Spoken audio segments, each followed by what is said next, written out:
Subscribe now and press the bell icon. Never miss an update. Hello friend, मैं आपका स्वागत करता हूं मेरा यूट्यूब चैनल डीकेडी क्रिएशन पर।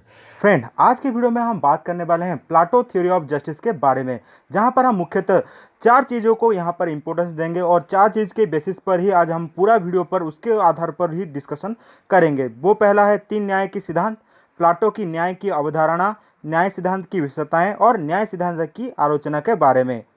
फ्रेंड, वीडियो में आगे बढ़ने से पहले हमें प्लाटो के बारे में जान लेना चाहिए, जो कि हमें बहुत ही मदद करेगा हमारे एग्जामिनेशन पेपर लिखने में। प्लाटो का जन्म हुआ था 428 बीसी में, जिनका मृत्यु हुआ था 348 बीसी में, जो कि ग्रीस के एक सिटी स्टेट एथेंस में जन्म ग्रहण किए थे। उनका फैमिली बहुत ही अमीरी फैमिली था। वो एरिस्टोक्रेसी फैमिली से बिलोंग करते थे, नोबल फैमिली था, बहुत ही पैसे वाले थे। प्लाटो के गुरु थे सॉक्रेट्स, जिसको सुकरात भी बोला जाता है। प्लाटो के शिष्य थे एरिस्टोटल, जिन तीनों को बोला जाता है फाउंडर ऑफ वेस्टर्न फिलोसॉफी बोलकर। अब हम बात करेंगे ऐसे एक घटना के बारे में जो कि प्लाटो के लाइफ को चेंज करने में व परिवर्तन करने में बहुत ही बड़ा योगदान निभाया था। वो था पेलोपोनेशियन वार, जो वार हुआ था एथेंस और स्पार्टा के बीच में, जो कि 30 साल तक चला था, जो कि प्लाटो के राइटिंग के ऊपर भी बहुत ही बड़ा गहरा असर डाला था। अगर हम फ्रेंड बात करें दोनों ही सिटी स्टेट के बारे में, तो एथेंस जो कि डेमोक्रेटिक मीन्स एंड मेथड में रूल एंड रेगुलेट होता था, और दूसरे तरफ था स्पार्टा, जहां पर मिलिट्री रूल में लोग रूल एंड रेगुलेट होते थे। जब पेलोपोनेशियन वॉर होता है, जो कि 30 साल का एक भीषण युद्ध था, तो उस दौरान क्या होता है कि एथेंस स्पार्टा से हार जाता है, जिसका गहरा प्रभाव प्लाटो के ऊपर भी पड़ता है। उस दौरान क्या होता है कि प्लाटो के जो गुरु थे सॉक्रेट, जो कि लेजेंडरी फिलोसोफर थे, उनको मृत्युदंड दिया जाता है, जिसका गहरा इम्पैक्ट प्लाटो के राइटिंग स्किल के ऊपर भी पड़ता है। वो सोचने लगते हैं कि इतने सारे डेमोक्रेटिक मीन्स मेथड फीचर्स होने के बावजूद भी ये सब घटना क्यों घटित हुआ, क्यों एथेंस स्पार्टा से हारा, क्या हमारे सोसाइटी में कमजोरी था, उस सब चीज़ को जानने में वो लग पड़े। प्लाटो का मानना था कि एथेंस में उन्हें सोसाइटी बहुत ही फ्रैगमेंटेड दिखा, ओपिनेट सोसाइटी देखा, जिसके कारण लोगों का अलग पर्सपेक्टिव था, अलग थिंकिंग था, अलग perception of rule and regulation था, जिसके कारण एथेंस का आज डिफीट हुआ था। तो वो उसके बाद अपना खुद का ओन आइडियोलॉजी लगाने लगे, वो डेमोक्रेसी को नकारने लगे। डेमोक्रेसी के कारण ही आज एथेंस आ रहा। उसके बाद उन्होंने इंडिविजुअलिज्म को नकार कर कम्युनिज्म के तरफ अपना व्यू रखा। उसके बाद वो ओपन सोसाइटी से क्लोज सोसाइटी के तरफ अपना जो थॉट था उनके तरफ वो ट्रांसफ़र कर दिए। प्लाटो ने एकेडमी बोलकर एक एजुकेशनल इंस्टीट्यूशन का शुरुआत किया था, जिसको हम फर्स्ट यूरोपियन यूनिवर्सिटी भी बोलते हैं। अगर हम उनके इम्पोर्टेंट क्रिएशन में देखें तो उन्होंने कुल 36 बुक लिखा था, जिनमें से उन्होंने 35 डायलॉग और 13 लेटर भी लिखा था। उनके इम्पोर्टेंट क्रिएशन में से हम रिपब्लिक, जो कि हमारा फुल चैप्टर उसके ऊपर ही आधारित है, जिसका सबटाइटल है कंसर्निंग जस्टिस। उसके बाद 360 बीसी में उन्होंने लिखा था स्टेट्समैन, और 347 बीसी में उनका लॉ, जो कि उनके इम्पोर्टेंट क्रिएशन में से ये गिने चुने 3 इंपॉर्टेंट क्रिएशन जो कि हमारे सोसाइटी में बहुत ही माना जाता है। इनका क्रिएशन का योगदान हमारे सोसाइटी में बहुत ही ज़्यादा है। फ्रेंड, आज के वीडियो में हम बात करेंगे प्लाटो थ्योरी ऑफ जस्टिस के बारे में, जहां पर हम देखेंगे कि प्लाटो का न्याय का सिद्धांत किस प्रकार था और किन आधार पर उन्होंने अपने न्याय का सिद्धांत दुनिया के सामने रखा था। फ्रेंड, ग्रीक राजनीतिक चिंतन के इतिहास में प्लाटो एक उच्च कोटि के आदर्शवादी राजनीतिक विचारक तथा नैतिकता के एक महान पुजारी थे। क्योंकि सुकरात की मृत्यु से प्लाटो का हृदय लोकतंत्र से भर गया था, अतः अपनी न्याय धारणा के आधार पर प्लाटो एक शासन तंत्र की कल्पना करने लगा, जिसका संचालन श्रेष्ठ व्यक्तियों द्वारा होता हो। न्याय क्या है, प्लाटो की मुख्य समस्या रही है, और इसी समस्या के समाधान के लिए 40 वर्ष की अवस्था में प्लाटो ने रिपब्लिक की रचना की, जिसका शीर्षक कंसर्निंग जस्टिस या न्याय के संबंध में है।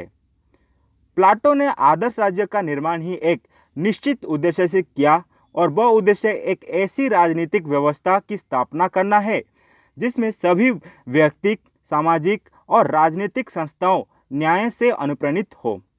प्लाटो ने आलोचक व दार्शनिक दोनों के रूप में कार्य किया है, क्योंकि अपने से पूर्ववर्ती विचारक के अन्याय संबंधी विचारों की आलोचना करते हुए उसने उन न्याय के अपने सिद्धांत का प्रतिपादन क्या है।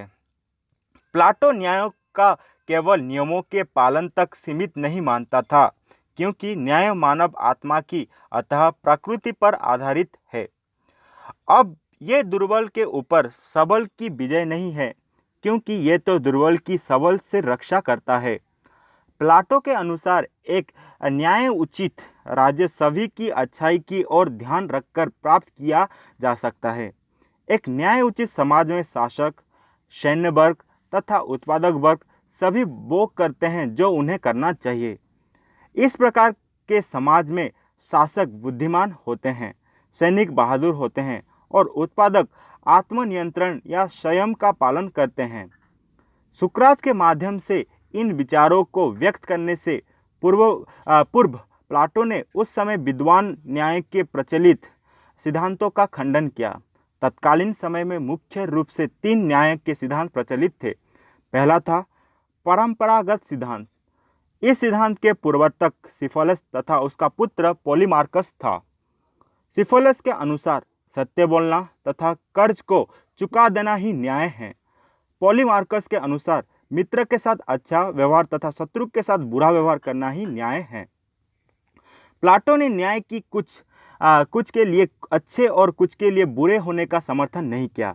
उसने कहा न्याय वो है जो सबके लिए अच्छा हो, देने वाले के लिए भी और लेने वाले के लिए भी, मित्र के साथ शत्रु के लिए भी। तो जनरली ये था उनका मानना। देन आता है दूसरा क्रांतिकारी सिद्धांत, जिसको हम बोलते हैं रेडिकल थ्योरी। इसके प्रतिपादक थेसिमॉस थे। थेसी के अनुसार न्याय बलवानों के स्वार्थ सिद्धि का साधन है। राज्य अपने हित के लिए कानून बनाता है। राज्य उस कानून को शक्ति के माध्यम से लागू करता है। एक व्यक्ति के दृष्टिकोण से समझदार व्यक्ति अपने को सुखी एवं संतुष्ट रखना चाहता है। उसके अनुसार इस तरह का उच्चारण ही उसके लिए न्याय है।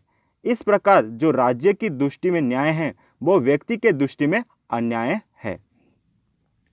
प्लाटो ने थेसिमस की न्याय की उस परिवर्तनवादी धारणाओं को भी अस्वीकृत कर दिया, जिसके अनुसार न्याय सदैव शक्तिशाली के पक्ष में होता है। वो थेसिमस से यहाँ तक सहमत था कि क्योंकि शासक शासन की कला को जानता है, इसलिए उसे सारी शक्ति प्राप्त होती है, किंतु वो इससे सहमत नहीं था कि शासक अपने हित के लिए शासन करता है। प्लाटो ने सुकरात के माध्यम से तर्क प्रस्तुत किया कि जूता बनाने वाला स्वयं अपना बनाया हुआ सभी जूते को नहीं पहनता, किसान पैदा की हुई अपनी सारी फसल को नहीं खाता, उसी प्रकार शासक भी वही सारे नियम नहीं मानता जिससे सिर्फ उसी को लाभ हो। तो जनरली ये था उनका मानना, जो कि रेडिकल फिलोसफी व रेडिकल थॉट को ज़्यादा मानते थे। अभी आते हैं व्यावहारिक सिद्धांत, जिसको हम बोलते हैं प्राग्मेटिक थ्योरी। इस सिद्धांत के प्रवर्तक ग्लोकन हैं। उनके अनुसार प्राकृतिक अवस्था में कमज़ोर लोग की हालत बहुत दयनीय थी।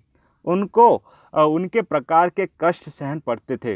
अतः उन्होंने इस स्थिति को समाप्त करने के लिए एक समझौता किया।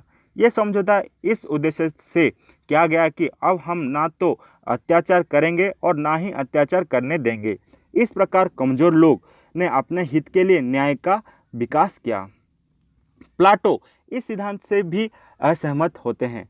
उनका मानना है कि मन मनुष्य का बाहरी तत्व नहीं बल्कि एक आंतरिक तत्व है। अतः मनुष्य राज्य के नियमों का पालन राज्य के डर से नहीं बल्कि स्वाभाविक रूप से करता है, क्योंकि ये राज्य का नियमों का पालन करना अपना कर्तव्य समझता है। अभी हम फ्रेंड देखेंगे प्लाटो की न्याय की अवधारणा के बारे में, प्लाटो कॉन्सेप्ट ऑफ जस्टिस के बारे में अभी हम देखेंगे। प्लाटो न्याय को मनुष्य आत्मा का एक अनिवार्य गुण मानता है तथा मनुष्य और राज्य में साम्य दिखाने के लिए यह प्रतिपादित करता है कि राज्य व्यक्ति का ही प्रभुत्व रूप है। अतः राज्य के गुण और व्यक्ति का गुण समान है। व्यक्ति के 3 प्रमुख गुण होते हैं: तृष्णा, जिसे हम एपिटाइट बोलते हैं, शौर्य, जिसको हम स्पिरिट, तथा विवेक, जिसको हम रीजन कहते हैं। इसी तरह राज्य में भी 3 वर्ग प्रमुख होते हैं। तृष्णा का प्रतिनिधित्व करने वाला उत्पादक वर्ग है, शौर्य का प्रतिनिधित्व करने वाला सैनिक वर्ग है और विवेक का प्रतिनिधित्व करने वाला संरक्षक व शासक वर्ग है। अतः जिस तरह तृष्णा, शौर्य और विवेक का उचित समन्वय व्यक्ति में मानव की सृष्टि करता है, उसी तरह राज्य में उत्पादक वर्ग, सैनिक वर्ग और शासक वर्ग में उचित समन्वय न्याय की व्यवस्था की सृष्टि करता है। अभी फ्रेंड हम देखेंगे न्याय सिद्धांत की विशेषताएं के बारे में। पहला विशेषता यह है कि त्रिगुण आधारित व्यक्तियों एवं राज्य। प्रत्येक व्यक्ति में तीन नैसर्गिक गुण होते हैं: विवेक या ज्ञान, साहस या शौर्य तथा तृष्णा या क्षुद्र।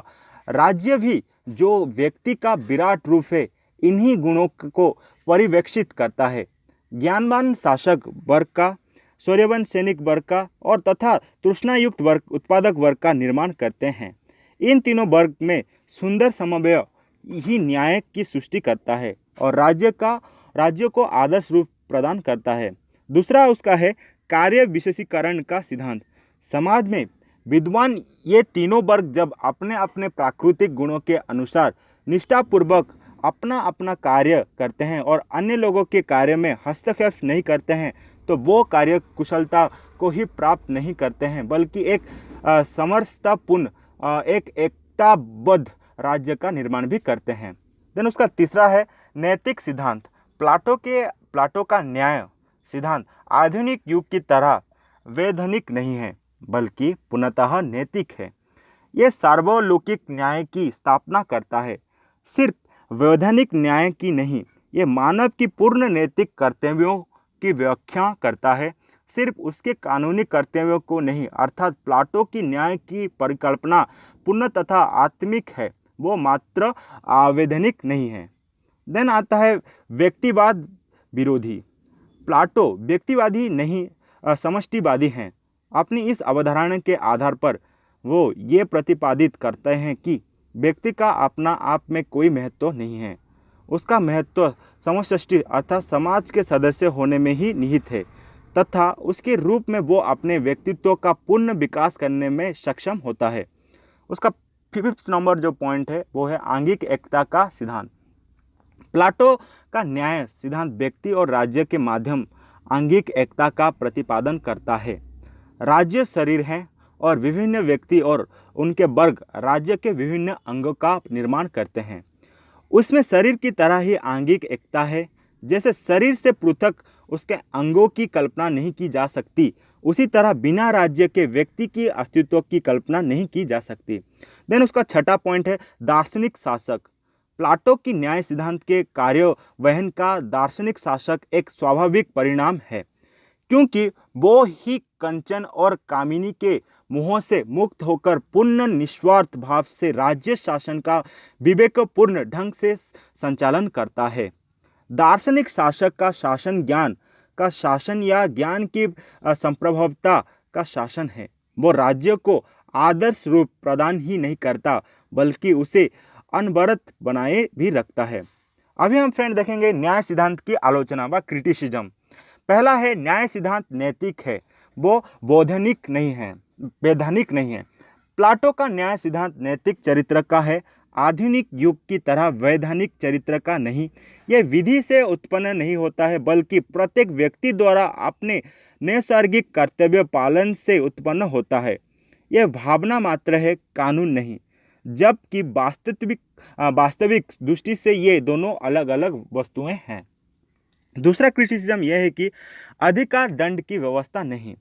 तो प्लाटो द्वारा प्रतिपादित न्याय सिद्धांतों में वर्तमान समय की तरह व्यक्ति के अधिकारों तथा उनका उल्लंघन होने पर दंड की कोई व्यवस्था नहीं है। प्लाटो व्यक्ति की कर्तव्य निर्वाह की बात तो करता है तथा साथ ही उनके संबंध में हस्तक्षेप की नीति का भी समर्थन करता है, लेकिन यदि किसी के द्वारा अन्य व्यक्ति के कार्य में हस्तक्षेप किया जाता है तो वैधानिक दृष्टि से उसे रोकने की कोई व्यवस्था नहीं करता है और ना उल्लंघन हेतु दंड की व्यवस्था करता है। उसका तीसरा क्रिटिसिज्म यह है कि निरंकुशता किसी भी रूप में समर्थन योग्य नहीं है। प्लाटो जिस न्याय आधारित आदर्श राज्य की कल्पना करता है, उसमें दार्शनिक शासक पर ज्ञान या विवेक के अतिरिक्त उसकी निरंकुशता पर और कोई प्रतिबंध नहीं है। जैसे कि हमारे अनुभव बताता है, शासकीय निरंकुशता अपनी अप्रतिबद्धता के कारण हमेशा भ्रष्टाचार और अत्याचार का कारण सिद्ध होती है। उसका 4th नंबर क्रिटिसिज्म है लोकतंत्र विरोधी। प्लाटो के आदर्श राज्य में बहुसंख्यक उत्पादक वर्ग सभी तरह के अधिकारों से वंचित थे तथा शासन सत्ता संरक्षण वर्ग जो कि एक अल्पसंख्यक वर्ग हैं के हाथों में केंद्रित है। लोकतांत्रिक सिद्धांतों के अनुसार बहुसंख्यक पर अल्पसंख्यक वर्ग के शासन का समर्थन ना तो उचित है ना ही न्याय संगत ठहराया जा सकता है। देन उसका 5th नंबर क्रिटिसिज्म है वर्तमान में उपयोगी नहीं है। प्लाटो का सारा राजनीतिक चिंतन नगर राज्य के संदर्भ में है। आज नगर राज्य इतिहास की एक वस्तु बन गए हैं तथा उनका स्थान विशाल आकार वाले राष्ट्रीय राज्यों ने ले लिया है। चीन की जनसंख्या करोड़ों में होती है। इतनी बड़ी जनसंख्या को व्यक्तिगत गुणों के आधार पर विभाजित करना संभव है और ना उस आधार पर उनको कर्तव्य का निर्धारण। अतः प्लाटो के न्याय आधारित आदर्शों राज्य का सिद्धांत समयानुकूल नहीं होने के कारण ना उपयोगी है ना व्यवहारिक है।